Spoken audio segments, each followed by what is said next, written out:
In the long-awaited first DungeonCraft RUNEHAMMER collaboration, I talk with Brandish Gilhelm about the influence of the one, the only, the legend Frank Frazetta, and we tour the Frank Frazetta Museum today on DungeonCraft.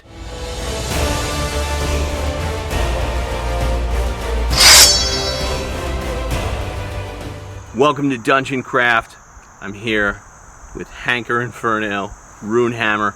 It's our first collaboration, and we're at the Frazetta Museum in beautiful Stroudsberg, Pennsylvania, or near it.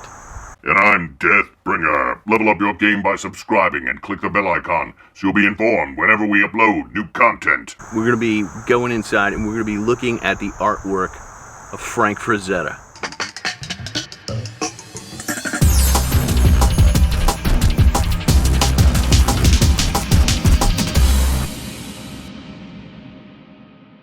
When Frank was 8 years old, he did these two oils. Frank was born with two Z's and two T's, but when he started cursive writing the double Z, double T, he didn't like the way that looked. So when he was 14 years old, he changed his name to one Z, two T's. About this time, 8 years old, elementary school, the parents were called into the school. He thought he was in trouble, but the parents got yelled at. They said, this kid's got something unique. You need to enroll him in some kind of an art school.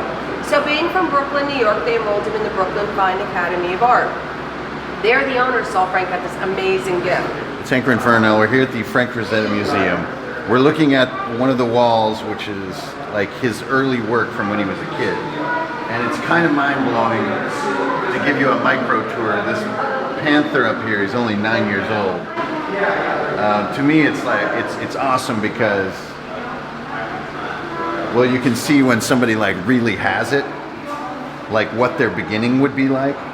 And it just sort of reminds me how many years it took me to even to even still fall short of this. But this one especially just blows my mind, like how that has like artistic like value to it, that a kid would do it. That's just totally awesome.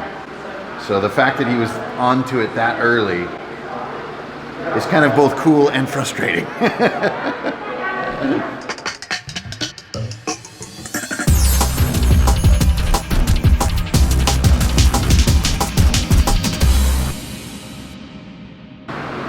So now we're looking at some of probably what are more recognizable Frazetta pieces.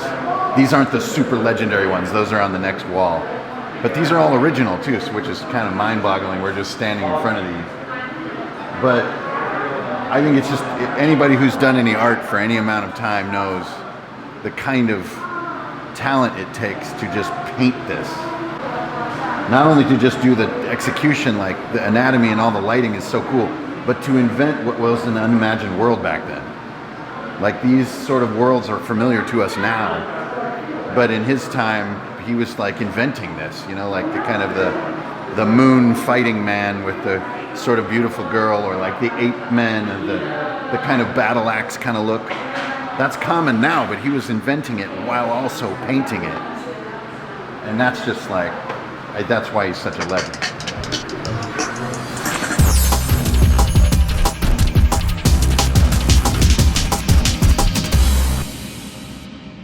Now we're on this sort of next bank of paintings, and there's a lot sort of we're not necessarily showing, but we're getting more into his more legendary pieces. And again, it's crazy to think these are the original paintings. So just very few of them, we've seen maybe 3 so far, are reproductions because they go to auction. One of them, this Empress piece over here, went for $5 million, which is just amazing. But so as you're looking at these original pieces, again, I think like his realism is really cool. And his sort of imagining how a fantasy world looks and stuff is cool. But again, I think what's blowing my mind the most is these really are the pieces that kind of invented this. Like it didn't exist in this clearly imagined of a way until he came along. It had been far, I wouldn't say crude, but it just didn't have the character that this wound up having, to where eventually for a lot of people it became Conan is what they associate it with. But it really became a universally imagined world where it's a certain feel of the lighting and the water and the flesh and the way things look and the lack of background became like a lot of what informed like RPGs for decades to come. So to see like just individual pieces, like everyone has seen that sort of 10,000 BC piece. Like everyone has seen that who's into fantasy art, and there's just the original is just like hanging right there on the wall. It's insane. So now we're at the wall, which is kind of the Death Dealer wall, and also like when Frazetta was experimenting using his left hand because he didn't want to just be a right-handed artist because he was just that badass. So it's sort of probably his most recognizable character is Death Dealer, and they have the 7 pieces that made that character. That character has spawned innumerable like clones over the years. And as he was getting older and sort of unfortunately getting ill, this sort of Death Dealer character sort of evolved with him, so it's kind of down along here. So the one where he's mounted is probably the most legendary piece that Frazetta did ever. But these ones are probably my favorite ones. And I never knew this, but this kind of somber tone in these pieces was because at that time Frank was, you know, really ill and was having a really hard time and was heading toward the end of his awesome life.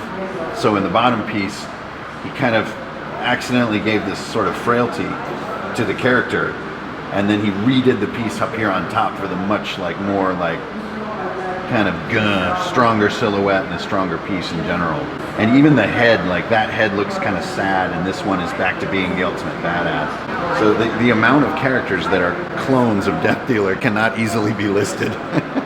So just to see these originals hanging out right here, it's really, really cool. Again, he's just visualizing something that hadn't really been put into a clear vision before this happened. So there they are. Frazetta, why does he kick ass? Dang. Well, because he cut through a lot of the stuff that isn't awesome. So in some ways, I think some people would think that his art isn't necessarily fine art because it's like kind of bombastic. But I think that's what makes it so dope. Like, it's all like beautiful women. It's all giant pumas. It's all like super muscly dudes. Like, there wasn't any paintings of fruit in there. Now, fruit is awesome in its own right, but not on the scale of like the subject matter that he was painting. So I think that's the number one thing that sets him apart, is like, even with his early stuff when he's a kid, it's like all like, wah, like badass. So that's just was his aesthetic, was badassery. So I think the reason why we gravitate toward it is because we like games with badassery. Absolutely. Yeah, the bigger the moment, the better. And he was really good at capturing not only the huge moment, but like the little pieces that make it seem believable. That whole little mini story feel, and almost like every one of his pieces kind of has that jam going on. Especially seeing him in person, like it's just something different about it, like seeing the originals in person. What did you take away from Frazetta? Probably like ambition of pose. So his like poses are so ambitious. Even when there's one piece where I don't think I'd ever seen it before. There's just like an awesome naked woman in the foreground, and she's just like looking at the action. But even that, she's like her back is really arched and her feet are crossed. It's a very like brave of an artist to do a very complex pose like that, instead of just kind of a somewhat normal way that a person would like lay on the ground.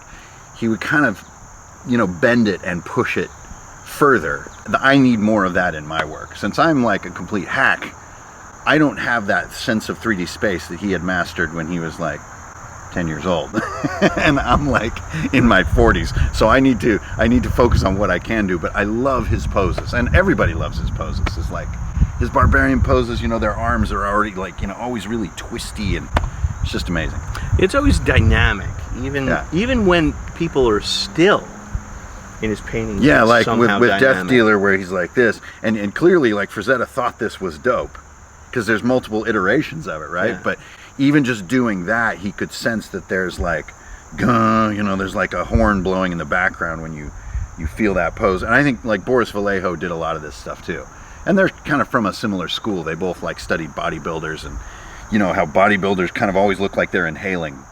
And he has that kind of inhaling kind of feel to it. Yeah, Boris Vallejo, Julie Bell, Frank Frazetta have just, the way they paint has so informed fantasy art. Absolutely, yeah. And I think what I was mentioning, or Is this the future or the past? I don't know. But anyway, it wasn't necessarily visualized before this. It's easy to just kind of think it's like our common visual language now. But it wasn't always around like this. It had to be invented, and I think he was one of the people that invented it. Oh, there's no question. Plug Viking Death Squad and Index Card RPG. What heresy to shill my hackery at this hallowed ground.